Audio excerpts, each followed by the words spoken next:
welcome to another episode of Dungeon Crawlers, where things are a little different. That's right, it's kind of quiet. It's just me, Daniel, here. But we did get some really awesome interviews for you from FanX that we want to unveil to you. Now, we'll be doing those over the next few weeks, but this week we're providing you two really awesome interviews. The first one is with author Michael Haspil, that has been on the show before with his book, Graveyard Shift. And then, of course, we'll round out this amazing episode by bringing you a really cool interview from author Larry Corriea. Larry is a good friend, and if you have not heard of his Monster Hunter series, I would really recommend picking up. Now, warning, there is some language in his book, so if you're a younger reader, it might not be exactly perfect for you, but it is still a really awesome read. So for those of you that are probably, your later teens, definitely into adulthood, you love guns, you love monsters, you love explosions, Larry's the right guy for you, and it's a really fun book series. Larry's a really nice guy. The material, a lot of the inspiration for the way I write and what I decided to choose to write on came from him and the Monster Hunter series, just because I love creatures. And I really wanted something other than the normal fantasy, sword and sorcery. And this was a really good way to kind of dive in my opinion. And Larry, the way he writes, it really hooks you and brings you in. But beyond that, Michael, his Graveyard Shift series, really interesting. Pulls in a lot of Egyptian mythology and stuff like that. And, for a first-time author right out of the chute, man, he really hits a field goal on this one. Home run, whatever analogy you want to use. It was really awesome, and you should pick up his book as well. So with that said, I'm going to turn it over to these guys, and I hope you enjoy the interviews. Now, again, I really apologize. We did have some sound equipment issues while at FanX, so the sound quality is a little bit more harsh than you're listening to right now, and that is because of how loud it is. We tried to tune out some of the background noise on that, and as well as the microphone kind of maxed out a little bit. So I apologize about that, but still the content's awesome. It's great. It's still solid, and both authors, actually give some really good tips for future writers or inspiring writers. So with that said, we'll turn it over to them. All right, everyone, we are here with author Michael Haspil. He's been on the show before. If you have been paying attention to our Facebook page, he comments quite frequently. So what have you been up to lately? Well, I'm writing more in the world of Umbra and Graveyard Shift and everything like that. So there's going to be an Umbra case file. That's what I'm calling these kind of side quests. Umbra case file coming out by the end of the year.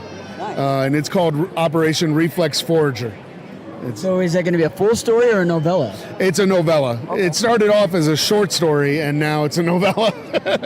Sometimes that happens. You just can't stop, and the story keeps rolling out. So is there going to be more one-offs like that, or is this a series of novellas? Yeah, this is going to be a series of novellas. Like the Umbra Case Files thing is just like a bunch of different side quests that cover what happened in Umbra in between World War II and Graveyard Shift. So it's going to be like X-Files, your weekly episode of X-Files. Yeah, kind of Monster of the Week-ish, kind of the same characters encountering different weird stuff. It's not just monsters. It's sometimes paranormal activity, just odd things that are going on, or espionage. Nice, I like that. That's really cool, especially since you're going back to World War II and moving forward. Really fantastic, really interesting period, especially with World War II because of Hitler and all the paranormal stuff he was into. Does that tie in? Oh yeah, absolutely, yeah. But this Reflex Forager takes place in 1963, and it happens on the day Kennedy was assassinated. But it has nothing to do with the assassination at all. Interesting. I was starting to the wheels in my head were starting to wonder how that connects, but it has nothing to do with it. Does not even partially, or it just happens to be on that day? Well, it kind of starts with Lyndon Johnson having just been sworn in, and then somebody comes to him and asks him for the release of a nuclear weapon, and he doesn't know what's going on because he hasn't been read into all the programs yet. Interesting. Now, besides your writing, you're also starting up a podcast. Yeah. So I'm starting a new podcast called Quantum Froth Dispatches, and it's about storytelling and kind of just pop culture, but mostly about storytelling. And we're just launching season 1 now, and it's about what was in the water in 1982. Because in 1982 we had like First Blood came out, we had all these other movies like The Dark Crystal, Conan the Barbarian, but it was literally like 20 or 40 movies that are all absolute classics. The Thing. All these movies came out in 1982, and then Zaxxon came out in 1982. Miss Pac-Man, the Commodore 64 launched in 1982. So there was something going on in the zeitgeist where all these things that are considered classics now actually came out in 82. And I kind of think that a lot of times when people say the 80s, they really mean 1982. Well, I mean, there's kind of a bleed off from that, because I do remember all that stuff coming out, but you got like 84 with the Transformers and all those cartoons came out. So it seems like the early 80s is really when the really cool stuff came out that is still ingrained into our culture now, especially pop culture. Yeah, and that's one of the reasons I wanted to explore it from a storytelling perspective, because all the filmmakers that are making the influential movies now, all their favorite movies came out in 1982. Yeah. So they're kind of remaking or retelling or stealing scenes from their favorite movies, or using like storytelling shorthand to like explain stuff and put stuff in their films. So in your mind, was there some sort of like nexus point then that really sparked imagination across the world? I mean, because it seems like something happened then. Yeah, I'm not entirely sure. That's part of what I'm exploring in season 1, is just like what is going on. And like we start off with 6 episodes, believe it or not, on a deep dive of Conan the Barbarian and how Conan affected all these other things like Masters of the Universe and Thundar, even though Thundar came out about the same time. I remember the but all the little spin-offs, all the Sword and Sorcery, Red Sonja, all that stuff came from Conan. And so it just cascaded from then on. And then, of course, we're going to do The Wrath of Khan, which, of course, people still tout as the best Star Trek movie ever. So... Yeah, even though that one with Benedict Cumberbatch was pretty much a rip-off of that one. But no, that's... I'm not a huge Star Trek fan, but that is the only Star Trek movie that I remember growing up, because you've got Ricardo Montalban and his lines, and then William Shatner yelling Khan, and it was a great film. It's amazing. And it's like this is I'm also exploring like how to tell, and this will be a separate kind of series, but how to tell people stories they already know in a new way. Because of course, Wrath of Khan is Moby Dick. You have like the 13th Warrior which did not come out in 82, but the 13th Warrior is real, Beowulf. Yeah. And it's like everybody knows that story, but we're going to just repackage it and tell it in a new way, and then people think it's original. Yeah, I mean, that's most modern storytelling now, is we take bits and pieces here and there and try to make it our own. Yeah, exactly. And it's a lot of fun. You can just do that and mix and match stuff and everything. And that seems to be a really easy way to get stories going nowadays, is take one or more things and just kind of mash them together and create something new out of it. Nice. So the books, the novella is coming out later this year. Graveyard Shift is out. Where can they find Graveyard Shift, and where are they going to be able to find your novellas as they start coming out? Well, hopefully the novellas will get picked up more traditionally, but I'll be putting them out myself, at least if nothing happens, and I will be trying to read the audiobooks for the novellas. But for Graveyard Shift, you can pick it up wherever books are sold, Amazon, Barnes & Noble, anything like that. They're all over the place. And then you can find me on michaelhaspil.com. I usually have, information there on Facebook. Nice. So what is it like now? You've written the book, you're out there, you're going to cons, people are recognizing you, they're like, oh, I love this book. What is that feeling like? It's insane. It's insane and intimidating at the same time, because here I am standing in a booth and I'm like, oh, this is great. I'm selling in a booth. And then I'm standing next to Larry Corriea and John Mayberry. And I'm like, it's humbling at the same time, because I'm like, here I am. I made it. Here's my book. And then, John Mayberry has 30. So it's like, okay, well, I'm on the mountain. I need to make it up there. No, I know exactly how you feel. I've been here. Last year I was here, and I was selling my book, and then there's Larry's mountain of books, and then they're just shrinking. Yeah. Like seconds away, they're just shrinking. Yeah. So I get it. Yeah, John sold out of a couple of his copies already. So Wow. I still have quite a stack. So It's okay. It's still selling. That's all that yeah, matters. that's it. That's all that matters. So what is one tip you give a prospective writer out there? Just one. Finished, not perfect.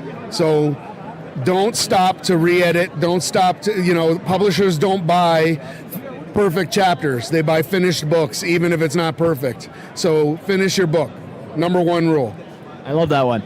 That one hung me up for years, and when I just okay, I'm doing it, that's when things happen. Yeah. It took me a long time to get over that too. Yeah. It's a weird block, it seems like, because we want it perfect. We want that story to be exactly the way we want it, but it's better when we finish. Then the editors, at least in my mind, the editors come in and they help get what's in our head onto the pages. Oh yeah, absolutely.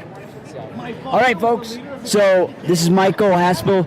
Check out his book. He's been on the show before. If you haven't, it's amazing. It's one of my favorite books out there. So, we'll catch you next time.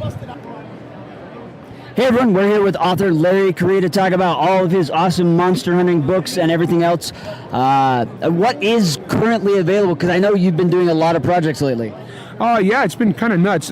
Currently, I just barely had a book called Target Rich Environment, which is a collection of my short fiction. That released on Tuesday. It's been doing really good. We hit #1 on Amazon, which is pretty sweet. I just barely had the third and final book of the trilogy with John Ringo, the Monster Hunter Memoirs. Monster Hunter Memoirs Saints came out a couple months ago. I've got the sequel to Son of the Black Sword. It's called House of Assassins, and that will be out in February. Nice.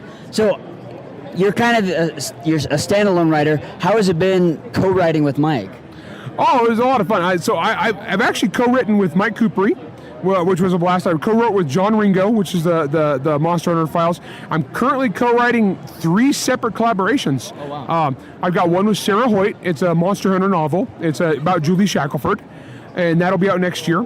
I've got another one with Steve Diamond, who's a really good horror author, which is we're doing a kind of a World War I style trench fantasy in a like Russian Eastern Front in a world with real super dark fairy tale magic, which is really badass. And then I've got a science fiction collaboration with an author named John Brown, who's best known. He started out doing fantasy, and then he's also done a lot of thrillers. I know you've had John on your show before. Great guy. So, that's really cool. Sarah just won the Dragon Award, and Yeah. now you're working together on a project. Yeah, Sarah is awesome. She's a great author, and we've actually been planning this book for about 5 or 6 years. I just needed to get to the place in the Monster Hunter series on the timeline where it was the right place to put this book. It actually takes place at the same time as Monster Hunter Siege. So if you've read Siege, it kind of ends on a cliffhanger a little bit, and everybody's like, well, what happens about that? And I'm like, I can't tell you because that's the entire novel of Monster Hunter Guardian. But I teamed up with Sarah to do this many years ago. I asked her about this, and so we've kind of been planning this for a while. Sarah's an awesome writer. She's super talented, and so she's got a really good voice for Julie, too. So I was really excited to do this book. I'm really looking forward to it. I think you guys are going to like it. It's intense. Nice. It's really intense. So what is it like? Do we have this massive world that you've created in the Monster Hunter universe, and everyone is so excited about it? Because I remember way back when it was still, you had just self-published it and it hadn't been picked up by Bain, and now it's this massive cultural kind of icon type thing. It's weird, man. I remember when I was just a little nobody with my little self-published book I was selling on the internet.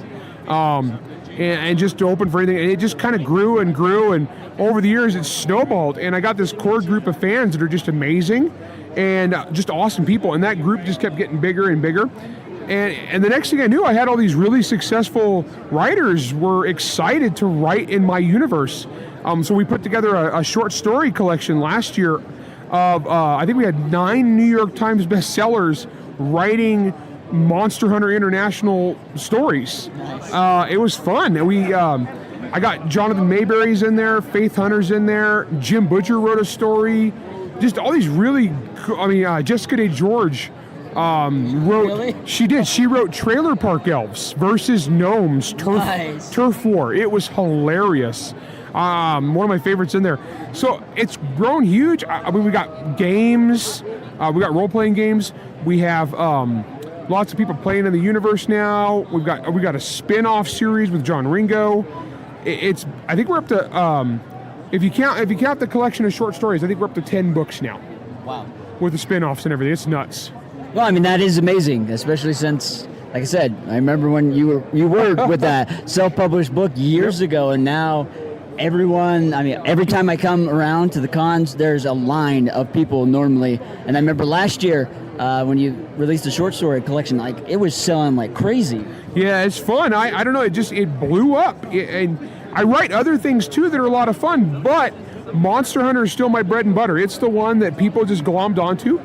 It over the last few years, it's kind of become one of the most popular franchises in urban fantasy, and people just enjoy it. I write a lot of gun nutty stuff. I write a lot of action adventure, very unabashed pulp. It's not pretentious at all. I hear from a lot of teachers and moms that for like boys who don't like to read books, they love these books. These are the books they actually enjoy. And so what I like to say is I'm the guy that writes books for boys who don't like to read and the men they grow into. And it's blown up really huge. It's really awesome. Nice.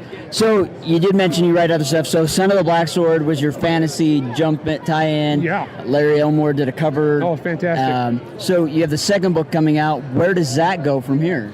The third one is actually in process. That's currently what I'm working on right now. It's called Destroyer of Worlds. And so this series, if you've read it, is it's loosely based on India and Indian culture. It's kind of think fantasy Judge Dredd is the best way to describe it. It's really badass. We actually won the Dragon Award for Best Fantasy for this.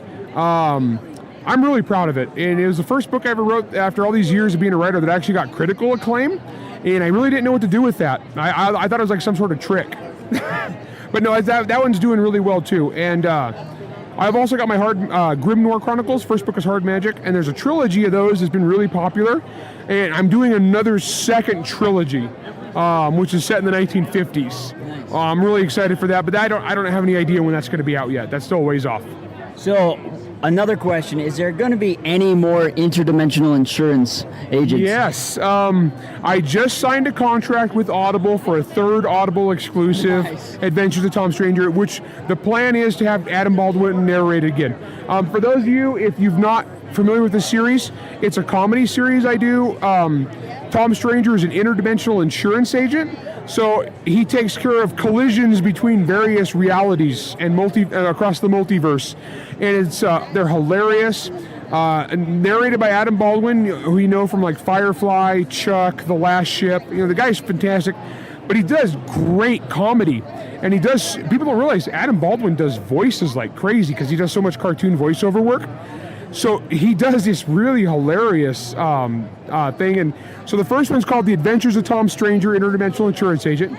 The second episode is called A Murder of Manatees, because one of the main characters is Wendell the Manatee, who is one of the most powerful beings of the multiverse. He gets kidnapped by creatures from another multiverse, and Tom has to figure out who to file the claim on.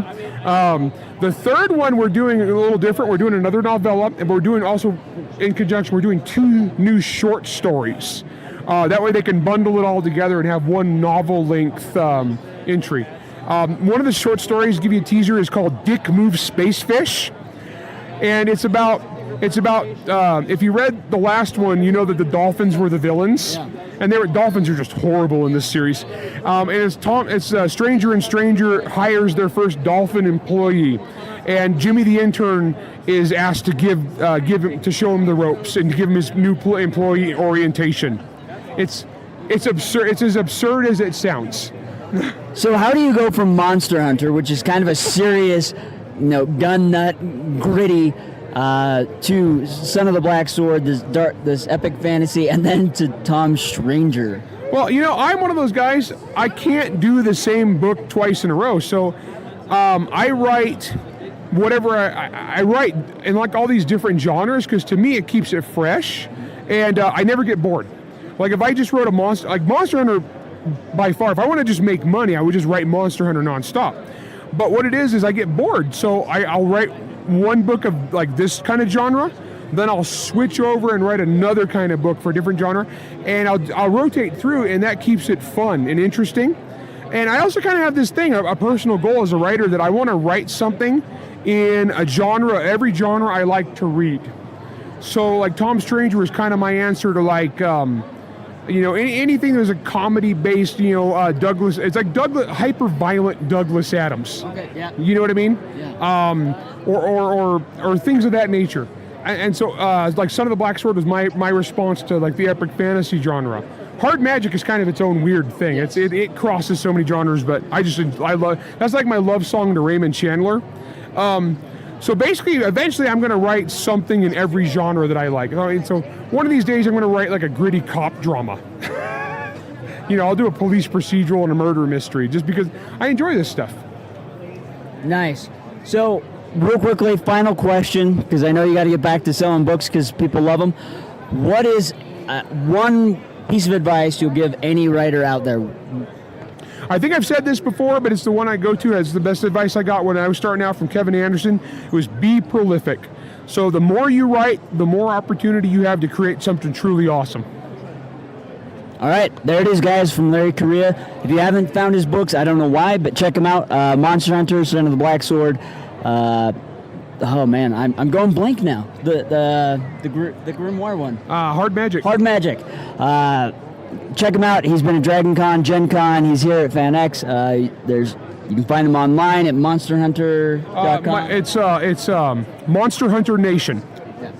And with that said, we'll catch you next time.